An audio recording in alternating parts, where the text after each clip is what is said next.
1993 വിഷു കാലം. വളരെ കുറച്ച് സിനിമകൾ മാത്രമേ ആ ഒരു വിഷുവിന് തിയേറ്റർ ഉണ്ടായിരുന്നുള്ളൂ. പക്ഷേ സൂപ്പർ താരങ്ങൾ തമ്മിൽ മത്സരിച്ച ഒരു വളരെ എന്താ പറയുക ആഘോഷപൂർവ്വം പ്രേക്ഷകർ കൊണ്ടാടിയ ഒരു വിഷു കാലമായിരുന്നു. അപ്പോൾ ആ വിഷു കാലത്തെ സിനിമകളെ കുറിച്ചാണ് ഇന്ന് ഞാൻ നിങ്ങളോട് ഡിസ്കസ് ചെയ്യാൻ പോകുന്നത്. മാർച്ച് മാസത്തെ അവസാനത്തെ വെള്ളിയാഴ്ച അല്ലെങ്കിൽ അവസാനത്തെ ആ ഒരു ആഴ്ച ഒരു മോഹൻലാൽ സിനിമ റെഗുലറായിട്ട് തിയേറ്ററിൽ ഇറങ്ങിയിരുന്നു. അത് 1990 മുതൽ അത് തന്നെയായിരുന്നു അതിൻ്റെ ഒരു ശീലം. അത് ഞാൻ മുമ്പും പറഞ്ഞിട്ടുണ്ട്. നമ്മൾ സിബി മലയിൽ മോഹൻലാൽ ലോഹിദാസ് കൂട്ടിയിട്ടുള്ള സിനിമകളായിരുന്നു 90, 91, 92 റിലീസായിരുന്നത്. അത് മോഹൻലാലിൻ്റെ ഈ പ്രണവം ആർട്സും അവരൊക്കെ തിയേറ്ററൊക്കെയായിട്ടുള്ള ഒരു ടൈപ്പും കാര്യങ്ങളൊക്കെയാണ്. 93 അങ്ങനെ മാർച്ച് അവസാനം തിയേറ്ററിൽ ഇറങ്ങിയത് വളരെ പ്രതീക്ഷകളോടുകൂടി തിയേറ്ററിൽ ഇറങ്ങിയ പ്രിയദർശൻ മോഹൻലാൽ ശ്രീനിവാസൻ കൂട്ടിട്ട സിനിമയായിരുന്നു മിഥുനൻ. അപ്പോൾ പ്രിയദർശനും മോഹൻലാലും ഒരുപാട് ഹിറ്റുകളുണ്ട്, ഇടയ്ക്ക് കുറച്ച് ഫ്ലോപ്പുകളൊക്കെ കിട്ടും. പക്ഷേ ഈ 93 എന്ന് പറയുന്ന ഒരു വർഷം അവരതിന് മുമ്പ് നമുക്കറിയാം കിൽക്കോം, അതിനുശേഷം 92 അഭിമന്യു, പിന്നെ 91 തന്നെ അഭിമന്യു, പിന്നെ അദ്വൈതം, പല സിനിമകളൊക്കെ അവർ ചെയ്തിട്ടുണ്ട്. അപ്പോൾ 90 ഇതിൽ മിഥുനം ഭയങ്കര പ്രതീക്ഷയോട് കൂടിയായിരുന്നു റിലീസായിരുന്നത്. അതിൻ്റെ ഒരു പോസ്റ്റേഴ്സും കാര്യങ്ങളൊക്കെ എങ്ങനെയായിരുന്നു. മാർച്ച് 25 ആ ഒരു സിനിമ റിലീസായിരുന്നു എന്നാണ്. അതെ, മാർച്ച് 25 അവസാനത്തെ ആ ഒരു ആഴ്ച. അത് കഴിഞ്ഞിട്ട് പിന്നീട് ഏപ്രിൽ വിഷുവിനോടനുബന്ധിച്ച്, അതായത് 2 ആഴ്ചത്തേക്ക് ഒരു ഗ്യാപ്പിൽ റിലീസായ 2 സിനിമകളാണ് ആ ഒരു വിഷുവിൻ്റെ ആ ഒരു തലേദിവസമൊക്കെ ആയിട്ട് റിലീസായത്. മോഹൻലാലിൻ്റെ തന്നെ ദേവാസുരം, അതുപോലെ മമ്മൂട്ടിയുടെ വാത്സല്യം. അപ്പോൾ ദേവാസുരം ഐ.വി. ശശി മോഹൻലാൽ, എനിക്കൊന്ന് ഒരു ബ്രേക്കിന് ശേഷമാണ് ഐ.വി. ശശി മോഹൻലാൽ ഒന്നിച്ചിട്ടുള്ളത്. അവർ കുറച്ച് നാളുകൾക്ക് ശേഷമായിരുന്നു. രഞ്ജിത്തിൻ്റെ സ്ക്രിപ്റ്റ്. അപ്പോൾ അതിനു മുമ്പ് രഞ്ജിത്ത് അങ്ങനെ ഒരു വലിയൊരു കമേഴ്ഷ്യൽ റൈറ്റർ അല്ല. പെരുവണ്ണാപുരത്തെ വിശേഷങ്ങളൊക്കെ പോലത്തെ കോമഡി സിനിമകളും, പിന്നെ നീലഗിരി എന്ന് പറഞ്ഞ ഐ.വി. ശശിയുടെ തന്നെ മമ്മൂട്ടി സിനിമ ചെയ്തു. പക്ഷെ അതങ്ങനെ വലിയ വിജയമൊന്നും അല്ലായിരുന്നു. അത് കഴിഞ്ഞാണ് ദേവാസുരം എന്ന് പറഞ്ഞ ഒരു സിനിമ സംഭവിക്കുന്നത്. അപ്പുറത്ത് വാത്സല്യമാണെങ്കിൽ ലോഹിദാസ് എന്തൊരു ടോപ്പ് റൈറ്റർ തന്നെയാണ്. ലോഹിദാസ് മമ്മൂട്ടി ഒന്നിക്കുന്ന സിനിമ കൊച്ചിൻ ഹനീഫ സംവിധാനം ചെയ്യുന്നു. അപ്പോൾ അതും വളരെ പ്രതീക്ഷയോടു കൂടിയാണ് അന്ന് തിയേറ്ററിലേക്ക് എത്തിയത്. അപ്പോൾ ഈ 2 സിനിമകളെ കുറിച്ച് മമ്മൂട്ടിനെ പിന്നീട് പല ഇൻ്റർവ്യൂവിലും പറഞ്ഞിട്ടുണ്ട്. വാത്സല്യവും ദേവാസുരവും ഒക്കെ ഒരേ സമയത്താണ് ഷൂട്ട് നടക്കുന്നത്. അപ്പോൾ കൊച്ചിൻ ഹനീഫ ഈ പറയുന്ന ദേവാസുരത്തിൽ അഭിനയിക്കുന്നു. വാത്സല്യത്തിൻ്റെ സംവിധായകൻ കൊച്ചിൻ ഹനീഫയാണ്. അപ്പോൾ കൊച്ചിൻ ഹനീഫ ആ ലൊക്കേഷനിൽ പോയി തിരിച്ചു വരുമ്പോഴൊക്കെ മമ്മൂട്ടി മോഹൻലാലും തമ്മിലൊരു കവിതകൾ എഴുതുക, അതിനൊരു മറുപടി കത്ത് രൂപത്തിൽ കവിത എഴുതലും അവർ തമ്മിലുള്ളൊരു സൗഹൃദത്തെക്കുറിച്ചൊക്കെ മമ്മൂട്ടി പറഞ്ഞിട്ടുണ്ട്. അപ്പോൾ 2 സിനിമ ഒരേ സമയത്ത് ഷൂട്ട് ചെയ്തിരുന്നു. എനിക്ക് തോന്നുന്നു ഏതോ ഒരു സ്റ്റിൽ ഞാൻ കണ്ടിട്ടുണ്ട്, ദേവാസുരത്തിലെയും വാത്സല്യത്തിലെയും മമ്മൂട്ടിയുടെ ലുക്കൊക്കെ വെച്ചിട്ട് അവർ ഒരുമിച്ചുള്ള ഒരു ഫോട്ടോ ഒക്കെ. ആ സമയത്ത് ആരോ ഒരാൾ ഏതൊരു ലൊക്കേഷനിൽ പോയപ്പോൾ എടുത്ത ഫോട്ടോ ആയിരിക്കാം. അങ്ങനെ ഈ 3 സിനിമകൾ ഇറങ്ങുന്നു. ഇത് കഴിഞ്ഞിട്ട് പിന്നെ വിഷുവിന് തിയേറ്ററിൽ ഇറങ്ങാൻ പ്ലാൻ ചെയ്തിരുന്ന സിനിമകളുണ്ട്. അതിലൊരു 2 സിനിമ ആ ഏപ്രിൽ അവസാനമായി, ഇപ്പോൾ ഏപ്രിൽ ലാസ്റ്റ് വീക്ക്, 3rd വീക്കോ ലാസ്റ്റ് വീക്കൊക്കെ ആയപ്പോൾ റിലീസായിട്ടുണ്ടായിരുന്നു. അതിൽ ഒരു സിനിമയായിരുന്നു ബാലചന്ദ്രൻ മേനോൻ സംവിധാനം ചെയ്ത അമ്മയാണ് സത്യം എന്ന് പറയുന്ന സിനിമ. പിന്നെ മറ്റൊരു സിനിമ ജയരാജ് സംവിധാനം ചെയ്ത സുരേഷ് ഗോപിയും ജയറാമൊക്കെ അഭിനയിച്ച പൈതൃകം. അപ്പോൾ ഇത്രയും സിനിമകളാണ് പ്രധാനമായിട്ടും ആ ഒരു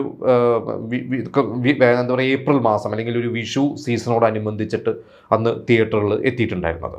ഈ ഒരു സീസണിൽ തന്നെ ഇപ്പോൾ ഈ സിനിമകളൊക്കെ റിലീസായപ്പോൾ തന്നെ തിയേറ്ററുകളിൽ വേറെയും കുറച്ച് സിനിമകൾ അന്ന് എന്താ പറയുക ഹിറ്റായി ഓടിക്കൊണ്ടിരിക്കുന്നുണ്ടായിരുന്നു. അത് കൂടുതലും B ക്ലാസ് C ക്ലാസ് സെൻറ്റേഴ്സിലേക്കായിരുന്നു. അതിലൊന്ന് ആകാശദൂതായിരുന്നു. അത് ആ ഒരു വർഷം 93 തുടക്കം, എനിക്ക് തോന്നുന്നു ജനുവരി ഫെബ്രുവരി ആ സമയത്ത് ഇറങ്ങിയ സിനിമയായിരുന്നു ആകാശദൂത്. ആകാശദൂത് ഇറങ്ങി പയ്യെ അങ്ങ് സ്ലീപ്പർ ഹിറ്റ് പോലെ പിന്നെ ഭയങ്കര സൂപ്പർ ഹിറ്റായി. അതന്ന് ഈ പറയുന്ന പോലെ ഏപ്രിൽ മാസത്തിൽ തിയേറ്ററുകളിൽ അന്നുണ്ടായിരുന്നു. പിന്നെ ഒന്ന് ചെപ്പടി വിദ്യ എന്ന് പറഞ്ഞ സിനിമയായിരുന്നു. അത് GS വിജയൻ സംവിധാനം ചെയ്ത സുധീഷും ശ്രീനിവാസനും ജഗദീഷ് ശ്രീകുമാറൊക്കെ അഭിനയിച്ച മോണിഷയുടെ ലാസ്റ്റ് സിനിമയായിരുന്നു.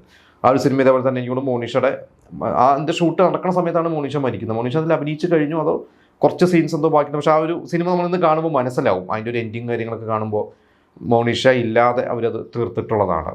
അത് കഴിഞ്ഞിട്ട് ആ സിനിമ ഇതേപോലെ തന്നെ ആ ഫെബ്രുവരി മാസം അത് റിലീസായിട്ടുണ്ടായിരുന്നത്. അതും അന്ന് കുറച്ച് സെൻറ്റേഴ്സിലുണ്ടായിരുന്നു എന്നുള്ളതാണ് എൻ്റെ ഒരു അറിവ്. അതങ്ങനെ ഭയങ്കര സൂപ്പർ ഹിറ്റൊന്നുമല്ല ചെപ്പടി വിദ്യ, എങ്കിലും അത് കുറച്ച് സെൻറ്റേഴ്സിലൊക്കെ അന്ന് ആ സിനിമ C ക്ലാസ് സെൻറ്റേഴ്സിലൊക്കെ ഉണ്ടായിരുന്നു. അപ്പോൾ ഇത്രയും സിനിമകളാണ് അന്ന് ആ ഒരു ഏപ്രിൽ മാസം തിയേറ്ററിലുണ്ടായിരുന്നത്.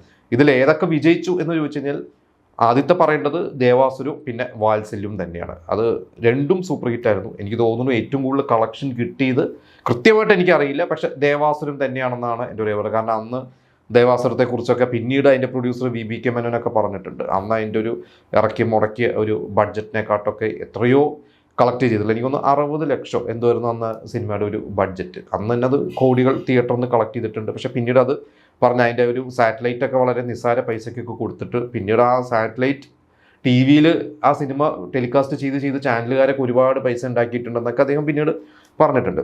വാത്സല്യവും ഭയങ്കര ഹിറ്റായിരുന്നു. ഈ പറഞ്ഞ മേലയിടത്തിന് ആകുമെന്നായാലും നമുക്ക് ഒരിക്കലും മറക്കാൻ പറ്റില്ല. ഈ രണ്ട് സിനിമ എടുത്ത് തന്നെ ദേവാസുരവും വാത്സല്യവും രണ്ടിലും മമ്മൂട്ടിനെ മോഹൻലാൽ അല്ലാതെ നമുക്ക് വേറെ ആരെയും സങ്കല്പിക്കാൻ പറ്റില്ല. മംഗലശ്ശേരി നീലകണ്ഠനായിട്ട് നമുക്ക് മമ്മൂട്ടി അല്ലാതെ വേറെ ആരെയും സങ്കല്പിക്കാൻ പറ്റില്ല. മോഹൻലാൽ അല്ലാതെ വേറെ ആരെയും സങ്കല്പിക്കാൻ പറ്റില്ല. ഇപ്പുറത്ത് അതുപോലെ തന്നെയാണ് മേലയിടത്ത് രാഘവന്നായാലും. പക്ഷേ ഇതിൽ ആദ്യം റിലീസായ മിഥുനം എന്നുള്ള സിനിമ അന്ന് വലിയ വിജയമല്ലായിരുന്നു. അത് എന്താണോ കാരണം ഇന്ന് നമ്മൾ നോക്കി അറിയില്ല. കാരണം ഇന്ന് നമ്മൾ കാണുമ്പോൾ റിപ്പീറ്റായിട്ട് കാണുന്നത് നമ്മൾ ഒരുപാട് എൻജോയ് ചെയ്യുന്നതാണ്. അതിലെ പാട്ടായാലും അതിലെ കോമഡി സീൻസ് ആയാലും അതിലെ സിറ്റുവേഷൻസ് ഒരുപാട്. പക്ഷെ അന്ന് ആ സിനിമ അന്ന് തിയേറ്ററിൽ പരാജയമായിരുന്നു. പിന്നെ അന്ന് മോഹൻലാൽ അത് കഴിഞ്ഞ് അപ്പം തന്നെ ദേവാസുരം വന്നതുകൊണ്ട് അത് ഓക്കെ. പിന്നെ അമ്മയാണ് സത്യവും പൈതൃകവും. ഇതിൽ അമ്മയാണ് സത്യവും ബാലചന്ദ്ര മേനോൻ്റെ ഒരു സിനിമ എന്നൊക്കെ പറഞ്ഞാൽ അതിന് ബാലചന്ദ്ര മേനോന് ഒരു ഓഡിയൻസ് ഉണ്ടായിരുന്നു. വാനി എന്ന് പറഞ്ഞ പുതിയ നായിക കൊണ്ടുവരുന്നു. മുകേഷ് എന്ന അത്യാവശ്യം താരമൂല്യമുണ്ട്. പിന്നെ ജഗദീഷ് ശ്രീകുമാറും ഗണേഷ് ഒരുപാട് പേരുണ്ട്. ആ ഒരു സിനിമയിൽ തരക്കേടില്ലാത്തൊരു വിജയം അന്ന് തിയേറ്ററിൽ നേടിയിരുന്നു. അതൊരു എന്താ പറയുക, അതൊരു ഫ്ലോപ്പ് ഒന്നുമല്ല, അത്യാവശ്യം. പിന്നെ ഇവരുടെയൊക്കെ ഒപ്പം ഈ വലിയ സിനിമകളുടെ കൂടെയൊക്കെ ഒപ്പം ഇറങ്ങിയതുകൊണ്ട് അങ്ങനെ ഭയങ്കര ഒരു ബ്ലോക്ക് ബസ്റ്ററിലേക്ക് പോകാൻ പറ്റിയിട്ടില്ല. പൈതൃകം എൻ്റെ ഒരു അറിവ് ശരിയാണെങ്കിൽ അന്ന് അങ്ങനെ വലിയ വിജയമൊന്നുമല്ല. പക്ഷേ അതിൻ്റെ പാട്ടുകൾ ഭയങ്കര ഹിറ്റായിരുന്നു. പിന്നീട് ആ ഒരു സിനിമയെക്കുറിച്ചൊക്കെ ആളുകൾ ചർച്ച ചെയ്യാൻ തുടങ്ങി. എങ്കിലും അതൊരു അന്നും ഈ പറഞ്ഞ പോലെ ബി ക്ലാസ് സി ക്ലാസ്സിലൊക്കെ ഓടുന്നുണ്ട്. എ സെൻറ്റേഴ്സിൽ പരാജയപ്പെട്ട സിനിമ ബിയിലും സിയിലൊക്കെ ഓടുന്നതുകൊണ്ട് ഒരു ഗുണമുണ്ട്. അങ്ങനെ ഒരു എന്താ പറയുക വിജയം തന്നെയായിരുന്നു പൈതൃകം എന്ന് വേണമെങ്കിൽ പറയാം. എങ്കിലും അന്ന് വിഷു വിന്നർ ആരായിരുന്നു ചോദിച്ചു കഴിഞ്ഞാൽ ദേവാസുരവും വാത്സല്യവും രണ്ടും ഒരുപോലെ തന്നെ എന്ന് പറയേണ്ടി വരും. ഇനി ഇത് കഴിഞ്ഞ് മെയ് സീസൺ, നമ്മളിപ്പോൾ ഒരു ഏപ്രിൽ മാസം പറയുമ്പോൾ എന്തായാലും മെയ്യും പറയണം, കാരണം സമ്മർ വെക്കേഷൻ ആണല്ലോ. അപ്പോൾ വിഷുവിൻ്റെ ഈ ഒരു 5-6 സിനിമകളുടെയൊക്കെ ഒരു ഓളമൊക്കെ കഴിഞ്ഞ് മെയ് എത്തിക്കഴിഞ്ഞപ്പോൾ മമ്മൂട്ടിക്ക് വീണ്ടും ഒരു റിലീസ് കിട്ടി. അതായിരുന്നു ജാക്ക് പോട്ട്. അത് ജോമോൻ എന്ന് പറഞ്ഞ സംവിധായകൻ്റെ സിനിമ. സാമ്രാജ്യവും അനശ്വരമൊക്കെ കഴിഞ്ഞിട്ട് മമ്മൂട്ടി വെച്ച് ചെയ്യുന്ന ജാക്ക് പോട്ട്. അത് അന്ന് മലയാളത്തിലൊരു ഫ്രഷ് ഒരു തീം തന്നെയായിരുന്നു. ഈ ഒരു കുതിരപ്പന്തയവും കാര്യങ്ങളും, പിന്നെ നല്ല ഇളയരാജയുടെ സോങ്സ് ഉണ്ടായിരുന്നു. നല്ല രസമുള്ള ഒരു സിനിമ തന്നെയായിരുന്നു. നിങ്ങൾ പലവരും കണ്ടിട്ടുണ്ടാവും. ജാക്ക് പോട്ട് ആ ഒരു മെയ് സീസണിൽ ഇറങ്ങി. പിന്നെ സുരേഷ് ഗോപിക്ക് 2 സിനിമ ആ മെയ് സീസണിലുണ്ടായിരുന്നു. അതിലൊന്ന് സുരേഷ് ഗോപിനെ ഒരു സൂപ്പർ സ്റ്റാർഡത്തിലേക്ക് എത്തിച്ച ഏകലവ്യനും, പിന്നൊന്ന് സിറ്റി പോലീസും. സിറ്റി പോലീസ് അന്ന് വലിയൊരു വിജയം നല്ലായിരുന്നു. അതങ്ങനെ ആരും ശ്രദ്ധിക്കാതെ പോയൊരു സിനിമയായിരുന്നു. പക്ഷേ അപ്പുറത്ത് ഏകലവ്യൻ ഉണ്ടായിരുന്നു.